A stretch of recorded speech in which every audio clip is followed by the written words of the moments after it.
Hello दोस्तों, कैसे हैं आप लोग। आप सबका अपने चैनल आयुर्वेद संसार में बहुत बहुत स्वागत है। दोस्तों, आज हम जानने जा रहे हैं स्त्रियों में मोटापे का कारण और इलाज।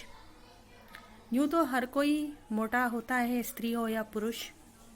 अनियमित खान पान, अनियमित लाइफस्टाइल और व्यायाम की कमी, तनाव, ये मुख्य कारण होते हैं मोटापे के, और किन्हीं किन्हीं को बीमारी भी होती है।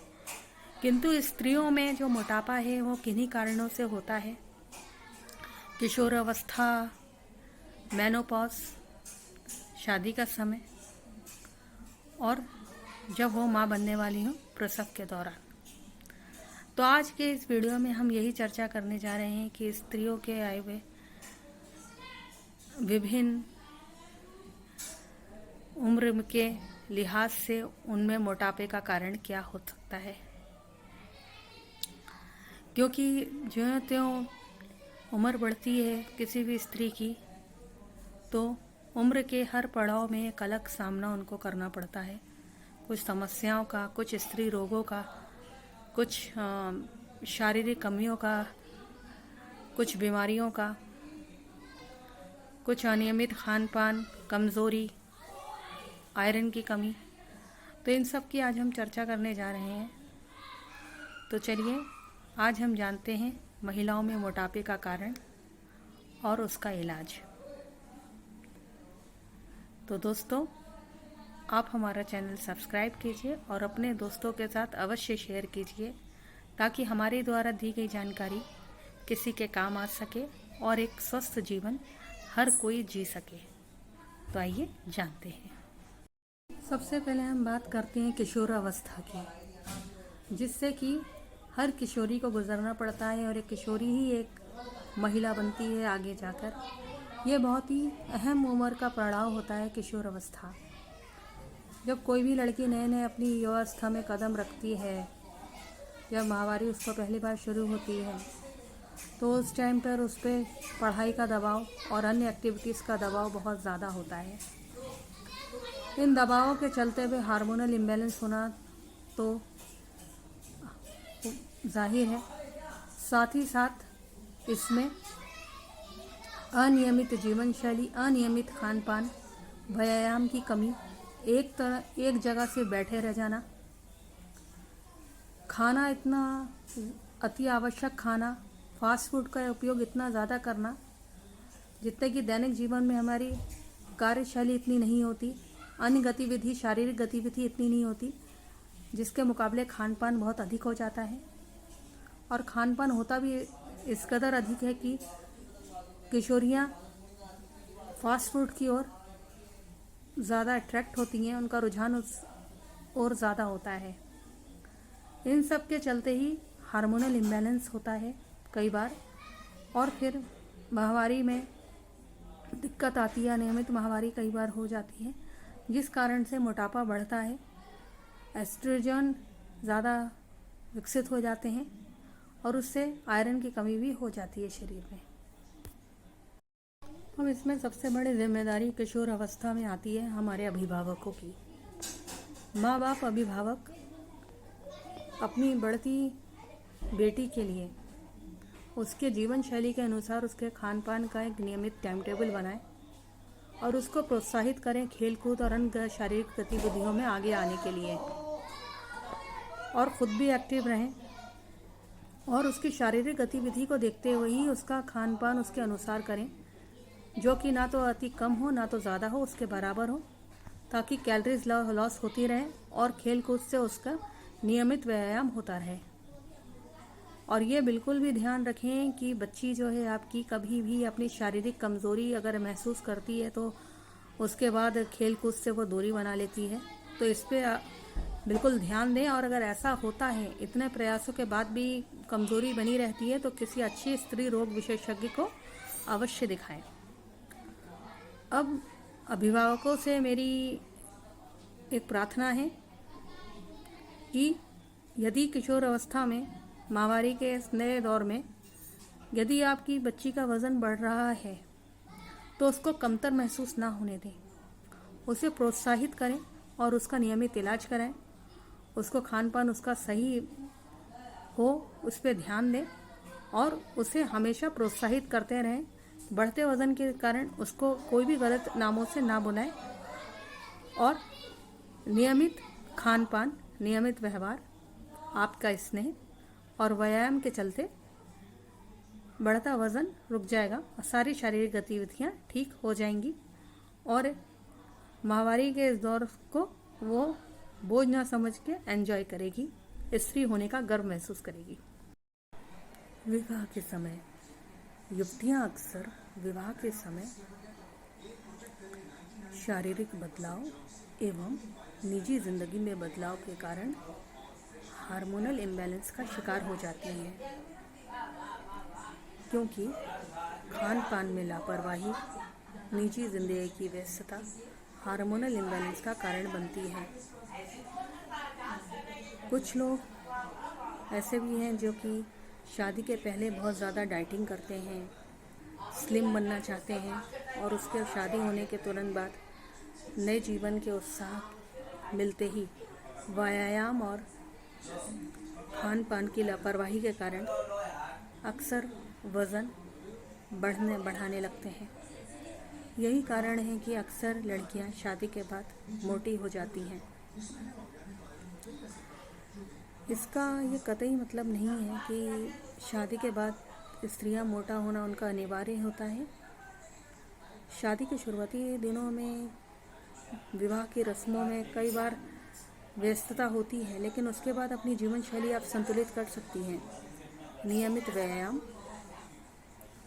अच्छा खान पान के अनुसार आप चलें तो आपका हार्मोनल इम्बैलेंस होने की संभावना बिल्कुल शून्य हो जाएगी और आप स्लिम रह सकती हैं। हमारा उद्देश्य स्लिम होना, लेकिन ये कतई नहीं होना चाहिए। हमारा उद्देश्य होना चाहिए अच्छी सेहत पाना, क्योंकि एक वयस्क स्त्री को 2500 कैलोरीज की आवश्यकता होती है अपने दैनिक जीवन में। यदि विवाह के बाद युवतियों की जिम्मेदारी बढ़ती है, वह काम बहुत ज़्यादा रहता है, व्यस्तता बहुत ज़्यादा रहती है, तो यही कैलोरी का अनुपात 3000 हो जाता है बढ़कर, जो कि नियमित खान पान और नियमित व्यायाम से दुरुस्त किया जा सकता है। इसीलिए शादी के बाद भी मोटापे को भगाया जाना बड़ी बात नहीं है। प्रसव के बाद शिशु को स्तनपान कराने के उद्देश्य से स्त्रियां अच्छा पोषक आहार लेती हैं, ताकि शिशु के पोषण में कोई कमी ना रहे और शिशु स्वस्थ रहे, और ये सोचना उनका सही भी है। इसीलिए डिलीवरी के तुरंत बाद वज़न घटाने का बिल्कुल भी ना सोचें। अपने चिकित्सक से परामर्श लेने के बाद ही यह तय करें कि कब आपको वज़न घटाना है। शिशु को स्तनपान कराने के दौरान अच्छा आराम और पोषक आहार लें और वज़न घटाने की इच्छा को बिल्कुल परे रखें, ताकि माँ और शिशु दोनों स्वस्थ रहें। मेनोपॉज यानी रजोनिवृत्ति। रजोनिवृत्ति मेनोपॉज यानी जिसमें महिलाओं का एस्ट्रोजन हार्मोन कम हो जाता है, जिस कारण से अधिक कमज़ोरी महसूस होती है और शरीर पहले के मुकाबले कम एक्टिव रहता है। इस कारण से अधिक कमज़ोरी और थकावट महसूस होती है महिलाओं को, जिस कारण से व्यायाम जैसे कार्य वो नहीं कर पाती। कैल्शियम की कमी के कारण हड्डियां कमज़ोर हो जाती हैं, जिस कारण से दिन भर थकान बनी रहती है और व्यायाम करने में उन्हें दिक्कत का सामना करना पड़ता है। इसका उपाय यह है कि परिवर्तन जीवन का नियम है। अपने मेनोपॉज को यानी कि रजोनिवृत्ति से आप हताश ना हो, बल्कि उसको एंजॉय करें और उसको पॉजिटिव वे में लें। मेनोपॉज को सकारात्मक सोच के तहत लेकर अपने खान पान का ध्यान रखें शारीरिक गतिविधि ज़्यादा से ज़्यादा करने की कोशिश करें और अपने चिकित्सक से परामर्श लेके अपना डाइट प्लान करें और अपना व्यायाम करते रहें, ताकि उम्र के इस पड़ाव में भी आप कमज़ोरी महसूस ना करें और एक्टिव कम हो जाने के कारण वज़न बढ़ना, ये कारण होता है मेनोपॉज का, क्योंकि कैल्शियम की कमी हो जाती है, हड्डियां कमज़ोर हो जाती हैं, एस्ट्रोजन कम हो जाता है, जिस कारण से एक्टिव नहीं हो पाते और वज़न बढ़ जाता है। तो इसका बस यही समाधान है कि आप इसको पॉजिटिव वे में लें और अपने खान पान पे ज़रूरी ध्यान दें, कैल्शियम रिच फूड लें, प्रोटीन लें और व्यायाम करने की कोशिश करें। नित्य सुबह मॉर्निंग वॉक अवश्य करें, ताकि उम्र के इस पड़ाव में भी आपको किसी किस्म की कमज़ोरी, थकावट और मोटापे का सामना ना करना पड़े।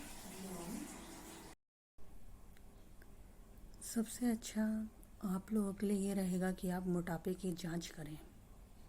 मोटापे की जांच आप अपने घर में स्वयं ही कर सकते हैं।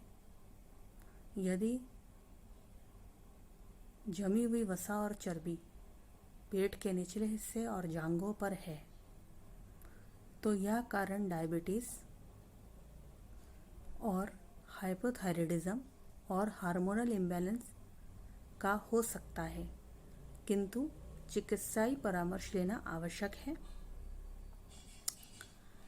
मोटापे की जांच अगर की जाए तो मोटापे दो प्रकार के होते हैं। एक होता है सेंट्रीपिटल मोटापा, जिसमें पेट में वसा जमती है तथा पेट फूला हुआ लगता है और जांघों में वसा जमती है। यह कारण हो सकता है, जैसे कि अभी मैंने बताया आपको, डायबिटीज़ का, हाइपोथायराइडिज्म और हार्मोनल इम्बैलेंस का। तो भी चिकित्साई परामर्श लेना ज़रूरी है। अगर सेंट्रीपिटल मोटापा है तो अपनी इलाज शुरू करके इस मोटापे से निजात पाई जा सकती है। दूसरा प्रकार होता है यूनिफॉर्म ओबेसिटी। यूनिफॉर्म ओबेसिटी वो मोटापा होता है जो कि निष्क्रियता के कारण होता है और अनियमित जीवन शैली, अनियमित खान पान के कारण होता है। अगर आपको यूनिफॉर्म ओबेसिटी अगर है तो अपनी जीवन शैली में सुधार करें और इस मोटापे से निजात पाएं। दोस्तों, मोटापे को गंभीरता से लें। यह अपनी इमेज के लिए नहीं, अपने स्वास्थ्य के लिए इसका ख्याल रखें कि आपको मोटापे से निजात पानी है, सिर्फ अपने स्वास्थ्य के लिए, ना कि अपनी इमेज के लिए। यह तो उन जांचों के बारे में मैंने बताया जो कि हम खुद स्वयं सोच सकते हैं, देख सकते हैं और कर सकते हैं, लेकिन चिकित्साई परामर्श जैसे कि मैंने बताया वो ज़रूरी है। कोई और भी कारण मोटापे का हो सकता है, इसीलिए उसकी जांच अवश्य कराएं मोटापे की और तुरंत अपना इलाज शुरू कराएं।